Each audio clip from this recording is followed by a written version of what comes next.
शतवार जय जय तीर्थंकर महावीर। मैं नमन करूं शतवार जय जय तीर्थंकर महावीर।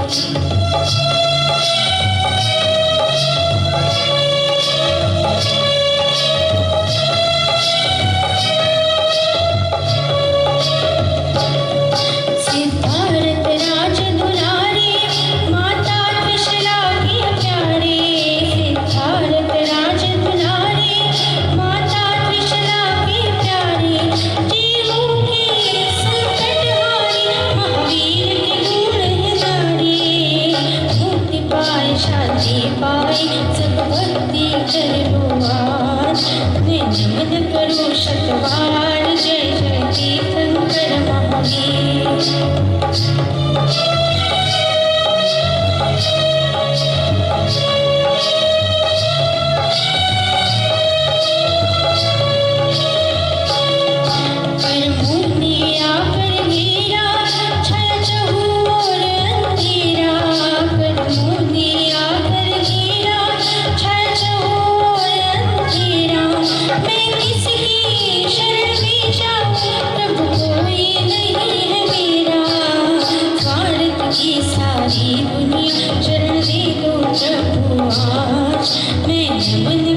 शतवार जय जय तीर्थंकर महावीर।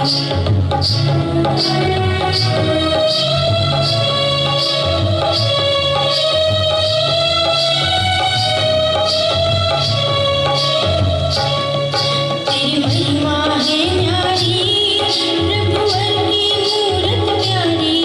तेरी महिमा है न्यारी प्रभुवर की मूरत प्यारी। तुम जान किरण दातारी सन्मति देवा पुकारी।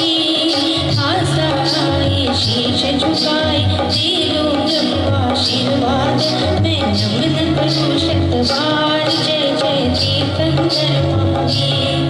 मैं नमन करूं शतवार जय जय तीर्थंकर महावीर। छाया दुख जग में अपार प्रभु तुम ही तारणहार। मैं नमन करूं शतवार जय जय तीर्थंकर महावीर। मैं नमन करूं शतवार जय जय तीर्थंकर महावीर।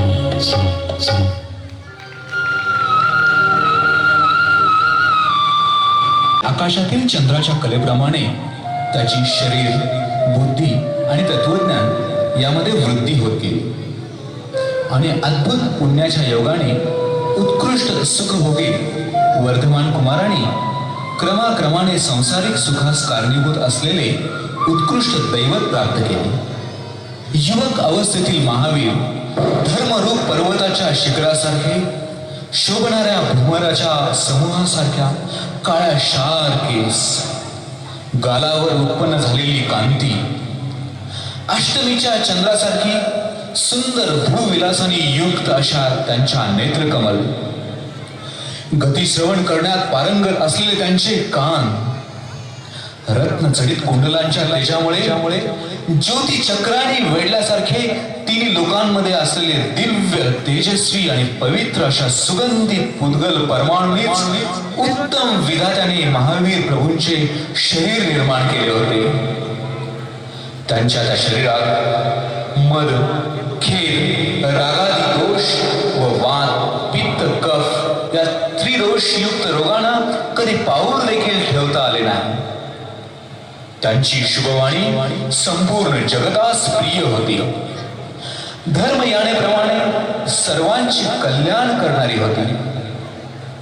अशा या महावीरांची वयाची 30 वर्ष पूर्ण झाली आणि माता पित्यांना त्यांच्या विवाहाची चाहूल लागली। त्यांचा राज्याभिषेक करून एका सुंदर राज्यकन्येशी विवाह लावून आपल्या गादीचा आणि प्रजेचा राजा बनवण्याची उत्सुकता त्यांच्या माता पित्यांना लागली।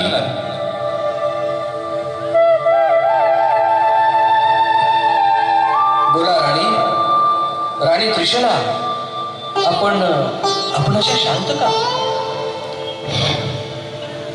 महाराज, माझ्या मनात एक विचार येत आहे। विचार? बोला, कसला विचार येतोय? आपला महावीर यौवनावस्थेत आला आहे. राज्याभिषेक करून एखाद्या सुंदर कन्येशी विवाह करावा असे सारखं वाटत आहे. राणी, हो युवराज आता सर्व विद्येत पारंगत झालेला आहे. होय महाराज. त्याची धार्मिक प्रवृत्ती, त्याचा धर्माभ्यास, सर्व सजीवांबद्दल असणारं त्याचं निर्मल प्रेम, सर्व प्राणी मात्रांच्यासाठी कल्याणासाठी असणारी तळमळ, यामुळं तो आपल्या कुंडलपूर नगरीचं राज्य चांगल्या पद्धतीनं सांभाळू शकेल, नाही का? सर्व प्रजा त्याच्याकडे एक न्यायप्रिय नीतिमान राजा या अर्थानं पाहते. आणि राणी त्रिशला, आपण आपल्या युवराजांना एकांतात घेऊन त्यांच्या राज्याभिषेकाची आणि विवाहाची चर्चा करावी असं मला वाटतं. होय महाराज. तो आपणाला याबद्दल आपलं मत निश्चित व्यक्त करेल. कारण अशा नाजूक गोष्टींची उकल पुत्राच्या माता अगदी व्यवस्थित करू शकतात, नाही का? आणि पुत्रही एक वेळ आपल्या पित्याकडे आपलं मन मोकळं करणार नाही, पण आपल्या मातेकडं निसंकोच मत व्यक्त करेल, नाही का? होय. माझ्याही मनात तोच विचार येत आहे. केव्हा एकदा या नयनांनी त्याचा राज्याभिषेक पाहेन. आणि सुनमुख पाहण्याची आम्हाला घाई झालेली आहे. वा वा वा वा वा. बरे झाले आपण माझ्या या विचारांना चालना दिली.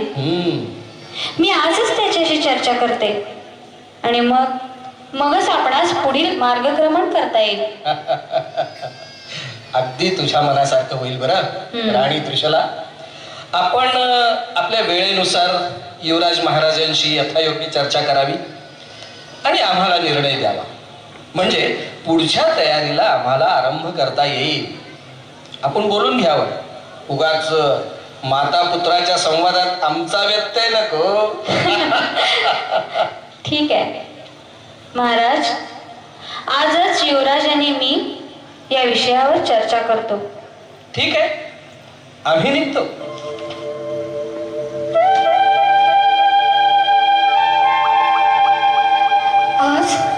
आज मी धन्य झाले. माझा महावीर आता राज्यपदाचा स्वीकार करणार आहे. इंद्रसम सुख वैभव स्वीकारून कुंडलपूर नगरीचा राजा बनणार आहे. सिंहासनी बसून क्षात्रपदाची प्रतिष्ठा राखणार आहे. आमच्या वंशाचा दीपक या नगरीचा राजा बनणार आहे आणि एका सुंदर राजकन्येला सून म्हणून आणणार आहे. साक्षात लक्ष्मी माझ्या घरी सून म्हणून येणार आहे. महाराज सिद्धार्थ नंदन महावीर राजा बनणार आहे.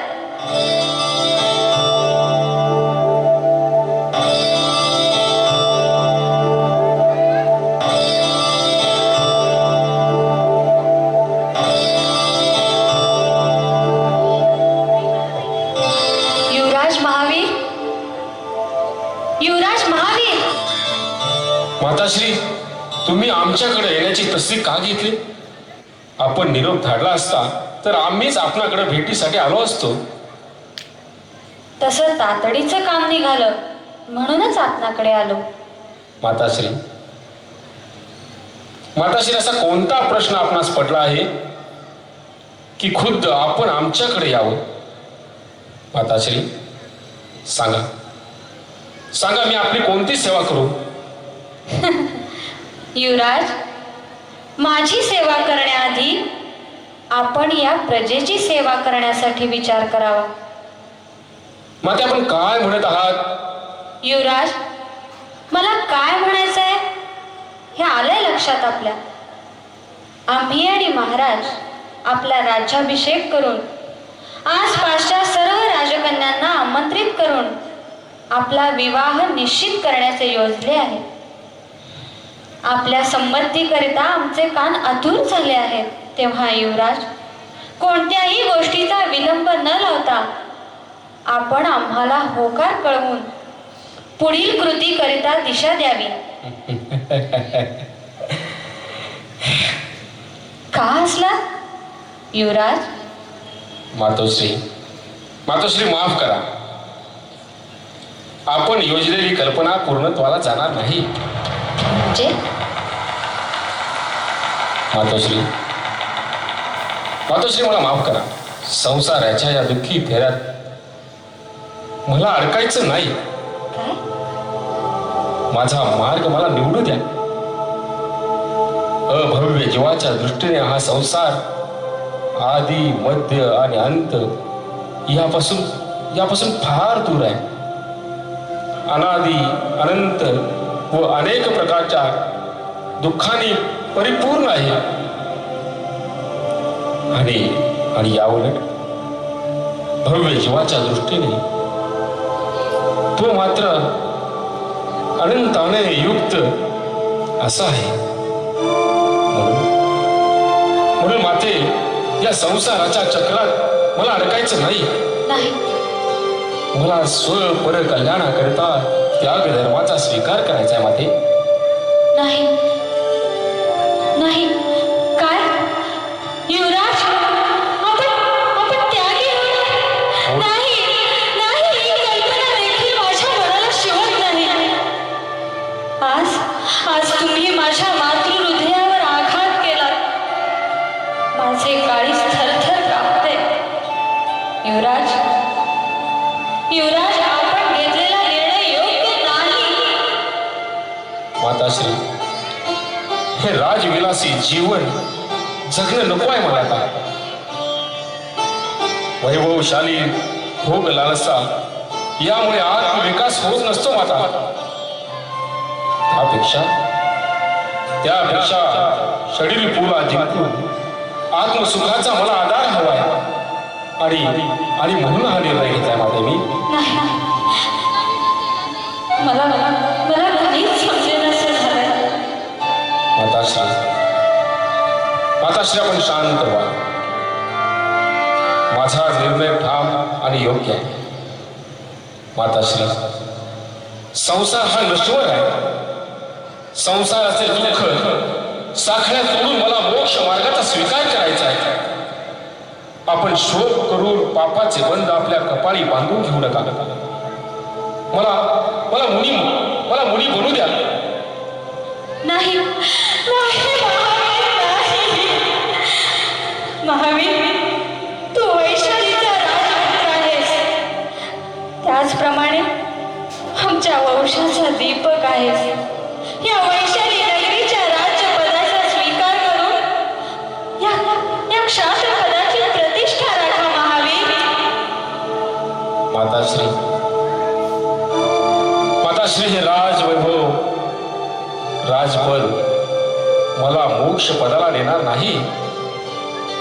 संसाराच्या परिभ्रमणात कोळाष्टकामुळे अडकलेल्या कीटकाप्रमाणे तो पाप बांधून घेऊन त्या जाळ्यात अडकतो. भौतिक सुख असणारा हा संसार म्हणजे विषय सुखाचा जहरी प्यालाय माते, मला त्यामध्ये रस नाही. अरे महावीरा, माझा ऐक. या मातेला अंतरू नकोस रे.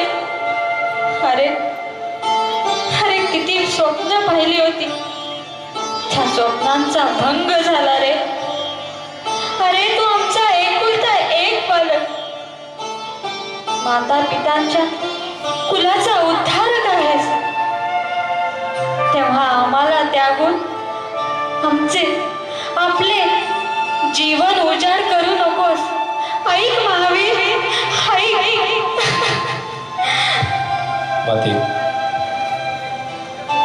माते, मला माफ कर. तुला दुःख होतंय, पण माते, या कुळाचा वाढ होऊन मिळणार नाही असा मार्ग या त्यागात आहे माते.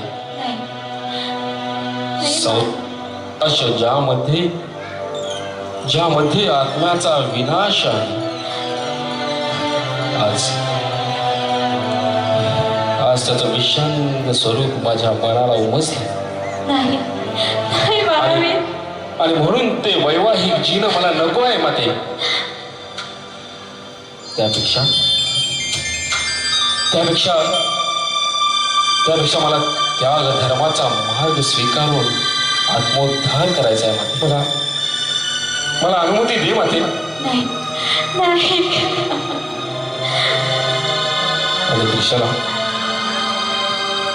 आणि त्रिशाला भोगात सुख नाही, त्यागात सुख आहे. म्हणून मला त्याग धर्माची पहाट पाहायची आहे. त्याकरिता मला मुनी बनायचं आहे. मला सरळ अंतःकरणानं आपण अनुमती द्यावी माते. नाही महावीर नाही, हा आपला निर्णय योग्य नाही महावीर, हा निर्णय योग्य नाही. आम्हाला सोडून असं जाऊ नका महावीर, असं जाऊ नका, जाऊ नका महावीर.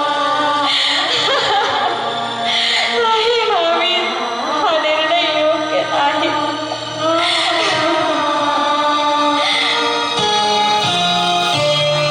जाऊ नकोस बनी बाळा, जाऊ नकोस बनी,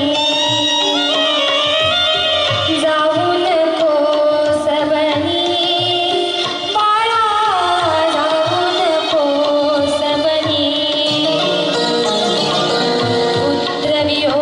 पुत्रवियोगाच्या दुःखाचे, पुत्रवियोगाच्या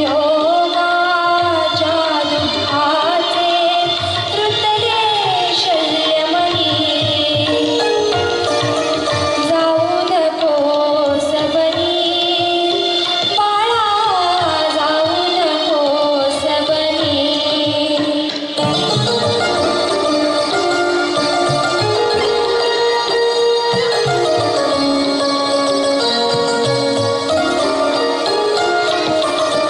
वज्राहुलती कठीण तपस्या, अनपेक्षित त्या विविध समस्या. वज्राहुलती कठीण तपस्या, अनपेक्षित त्या विविध समस्या. भक्षत्रासण्या सुसज्ज सती, हिंस्र पशु विजयी. जाऊ नकोस बनी बाळा, जाऊ नकोस बनी.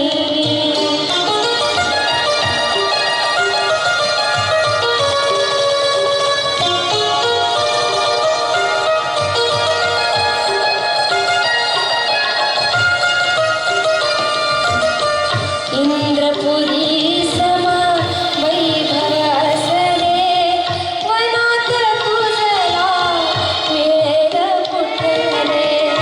इंद्रपुरी सम वैभव असले, वनात तुझला मिळेल कुठले. सोड बनीचा हट्ट फुला, फिर मागे वळुनी. जाऊ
मार्गासाठी होकार दे.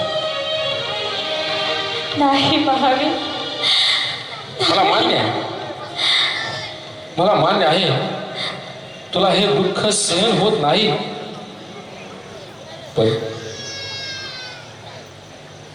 पण मिळालेल्या मानव जन्माचं सार्थक करण्यासाठी सर्व प्राणी मात्राच्या सुखाकरता मला हा मार्ग स्वीकारू दे माते. हा मार्ग योग्य नाही महावीर, हा मार्ग योग्य नाही. माझा निर्णय ठाम आहे. माझ्या निर्णयात कोणताही बदल होणार नाहीये माते. हा मोह नको, हा लोभ नको, ही फसवी माया बाजार हा नकोय मला माते. माते या संसाराच्या दुःखी फेऱ्यातून माझी सुटका करण्याकरता अनुमती दे माते. हा असार असणारा संसार मला संपवायचा आहे. नाही नाही महावीर, मला त्याग धर्माची पहाट पाहायची आहे माते. मला अनुमती दे, मला अनुमती दे माते.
कांताची सजनाय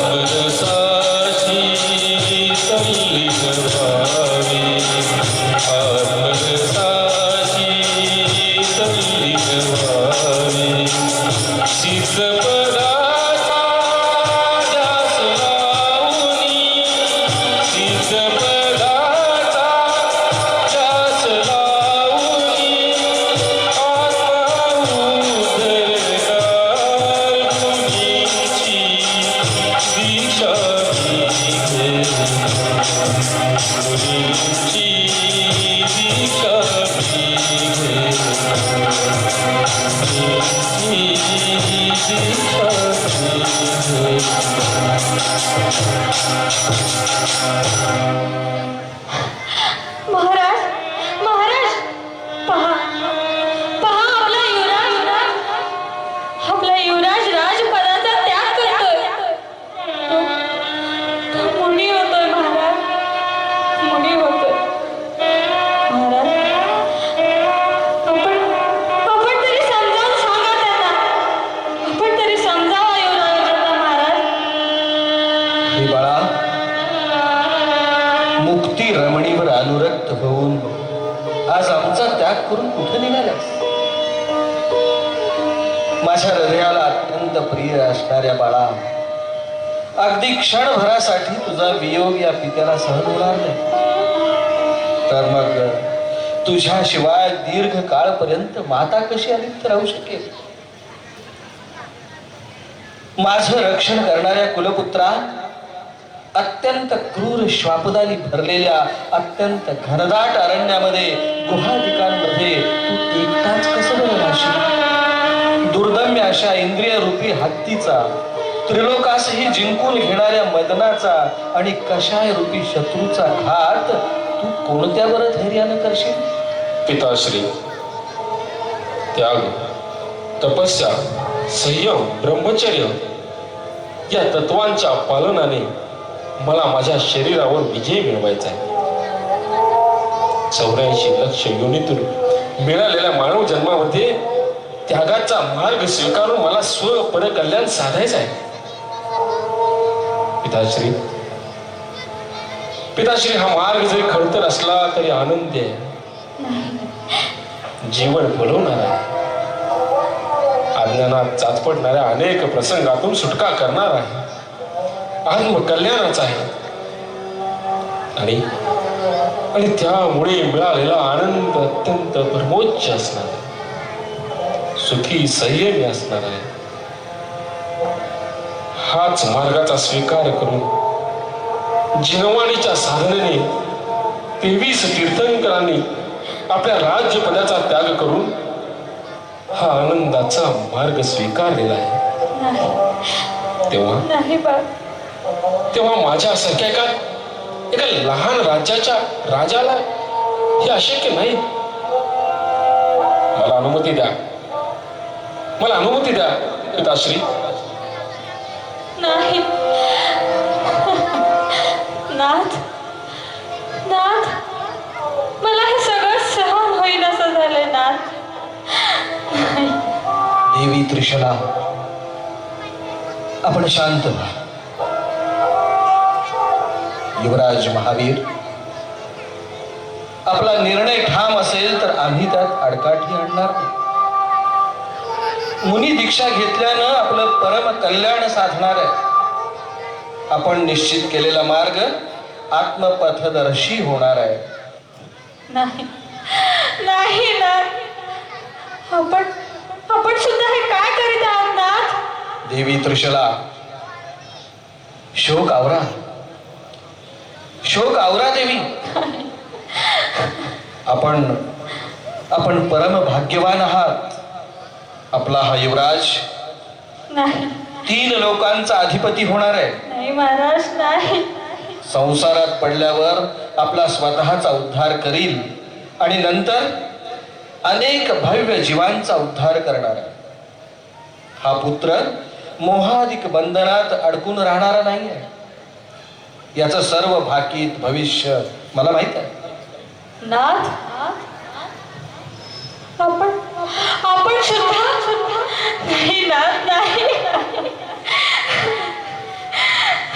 देवी त्रिशला, शोक आवरा, शोक आवरा देवी. आपण परम भाग्यवान आहात. आपला हा युवराज 3 लोकांचा अधिपती होणार आहे. संसारात पडल्यावर आपला स्वतःचा उद्धार करील आणि नंतर अनेक भव्य जीवांचा उद्धार करणार आहे. हा पुत्र मोहाधिक बंधनात अडकून राहणारा नाही. देवी त्रिशला, याचं सर्व भाकीत भविष्य मला माहिती आहे. आपण शोक करून काही उपयोग नाही. त्यापेक्षा परवानगी देऊन त्याच्या पुण्याचा मार्ग मोकळा करूया. महाराज, महाराणी त्रिशला, मला अनुमती द्या. या मासातच दीक्षाविधी करण्याचा आमचा मनोदय आहे.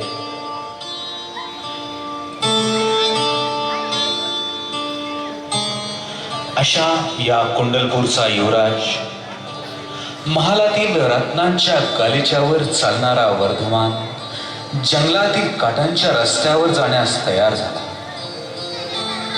तो विरक्त वर्मा आत्मपोषक अशा 12 भावनांचा तो चिंतन करू लागला.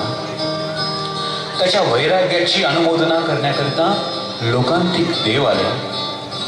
त्यांनी भगवान महावीरांच्या वैराग्य भावनेची स्तुती केली.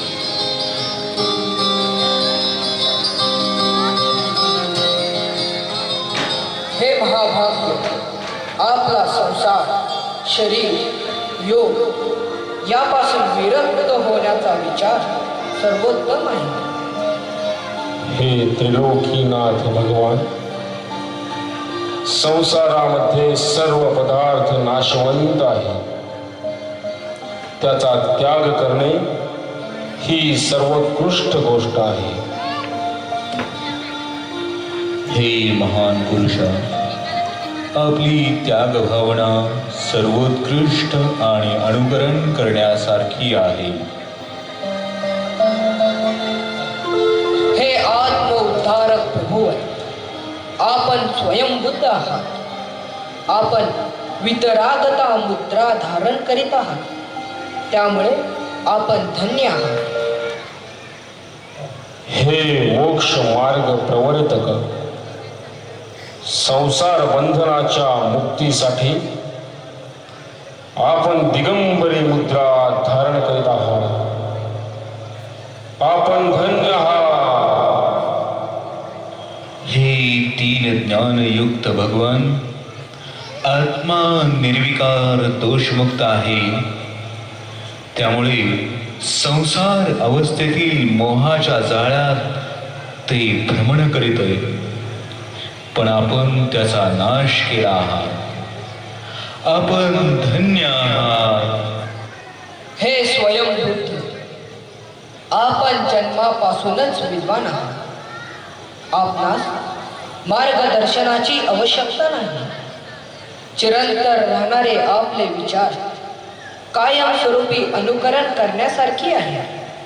हे कर्म विजय सुवर, संसारामधील अनेक विषयात आत्मकल्याण करण्यास बाधक आहे. त्याचा अभाव करण्याची क्षमता आपल्यात आहे. आपण महान सभर आहात. आपली भावना प्रशंसनीय आहे. नमोस्तु भगवान, नमोस्तु भगवान, नमोस्तु भगवान.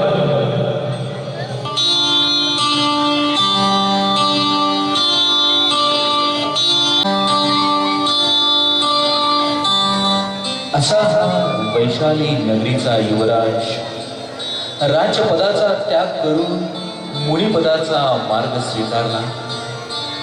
आणि ही बातमी वाऱ्यासारखी ती लोकात पसरली. या काळातील 26वे तीर्थंकर भगवान महावीर यांचा दीक्षा कल्याण विधी होणार.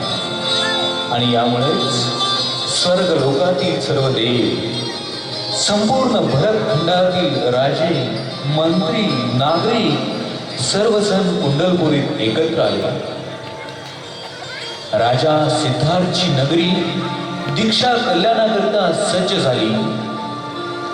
सर्व प्रजा आपल्या राजपुत्राला त्याचा आत्ममार्गाच्या प्रवासास निरोप देण्याकरिता राजपथावर जमली.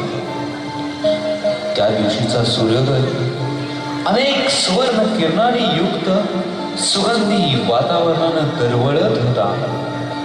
पक्षी, प्राणी, सर्व जीव याचा कल्याण करता महावीर मुनी होणार असल्यामुळे ते आपापली घरे सोडून राजपथावरील मिरवणुकीत हजर होते. प्रातःसमयी राजवाड्यात मंगलवाद्य वाजू लागली. इंद्र, स्वर्ग नगरीचे देव वेगवेगळे घंटानाद करू लागले.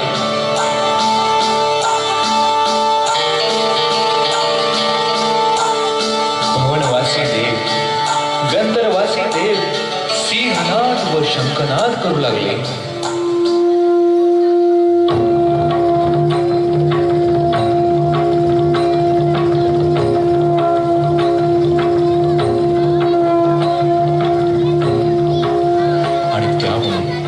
त्यामुळे सारा आसमंत दुमदुमून गेला. सर्व राजपोशाख आणि रत्नजडित दागिन्यांनी सजलेला पीतवर्णीय कोमल कांती आणि प्रसन्न चेहऱ्याचा राजपुत्र वर्धमान आपल्या आई वडिलांचा आशीर्वाद घेऊन राजमहालातून बाहेर पडला. सुवासिनींनी त्यांना आरती करून औक्षण केलं. हळूहळू तो रत्नजडितांनी सजवलेल्या पालखीकडे येऊ लागला.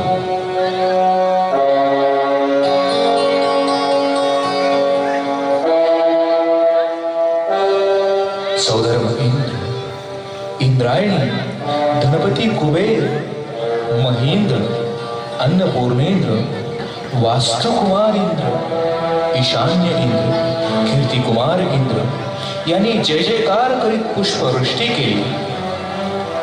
सर्व प्रजा आपल्या युवराजाच्या आणि मुनी महावीराच्या नावाने जयघोष करू लागली.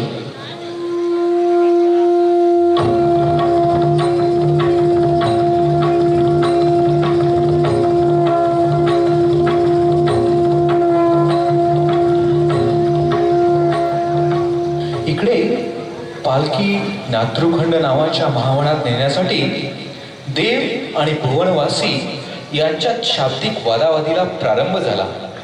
आम्ही स्वर्गातून आलो आहोत, आमचा मान मोठा आहे, तेव्हा प्रथम पालखी उचलण्याचा अधिकार आमचा आहे, तेव्हा आपण पालखीला स्पर्श करू नये. नाही, आपणास तो अधिकार नाहीये, कारण हे युवराज आमच्या राज्याचे आहेत, तेव्हा आमचा मान प्रथम आहे, आमचा आहे, आमचा आहे, आमचा आहे, आमचा आहे. थांबा, स्वर्गवासी देवगण हो, थांबा. हा अधिकार कोणाचा आहे हे मी सांगतो. असा क्रोध करून पापाचे बंध बांधून घेऊ नका. पालखी प्रथम उचलण्यासाठी श्रावकांनी पुढे यावे असे माझे प्रामाणिक मत आहे. तेव्हा त्यांना प्रथम पालखी उचलू द्या, कारण त्यागी बनणाऱ्या माणसाच्या मनात संयमाची भावना निर्माण झाली असते आणि संयम हा भूलोकामध्येच असतो. त्यामुळे पालखी उचलण्याचा मान प्रथम भूलोकांना आहे. प्रजाजन हो, कोणताही भेद न करता आपण पालखी उचलावी.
प्रजा यांनी सामंजस्य भूमिका घेतली आणि मग पालखी नातृखंड नावाच्या महान वनात आली.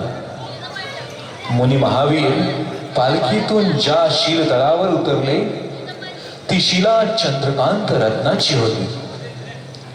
तिच्यावर चंदनी गंधांचे सडे शिंपडले होते. स्वस्तिक आदी मंगल चिन्हाने ती अलंकृत केली होती.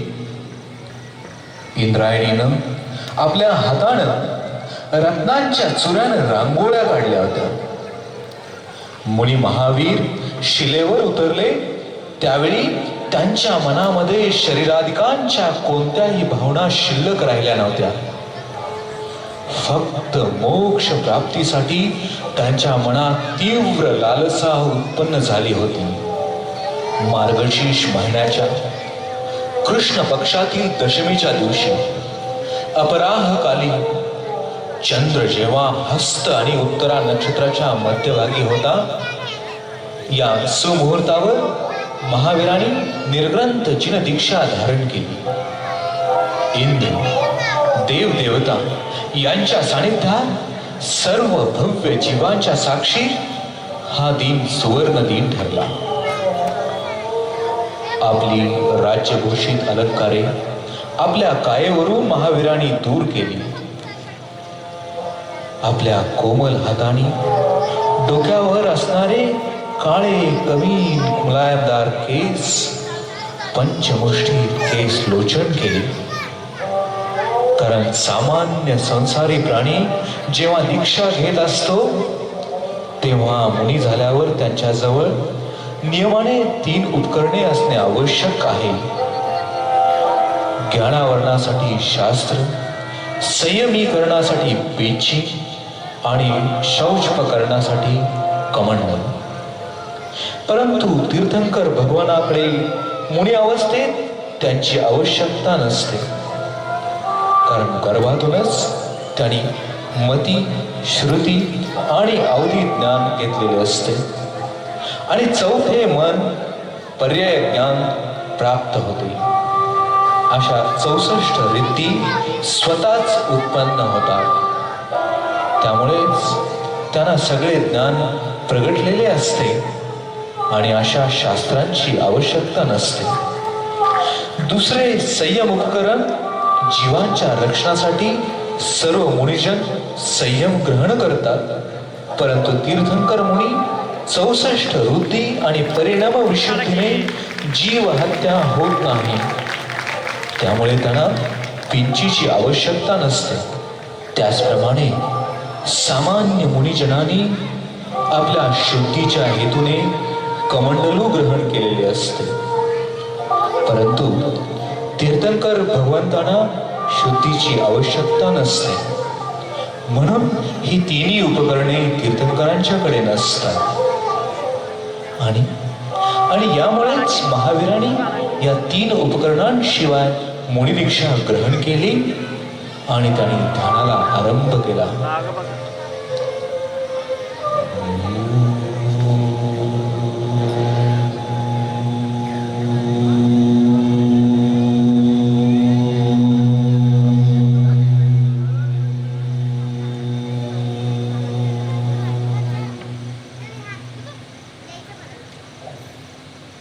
जय बोलो महावीर भगवान की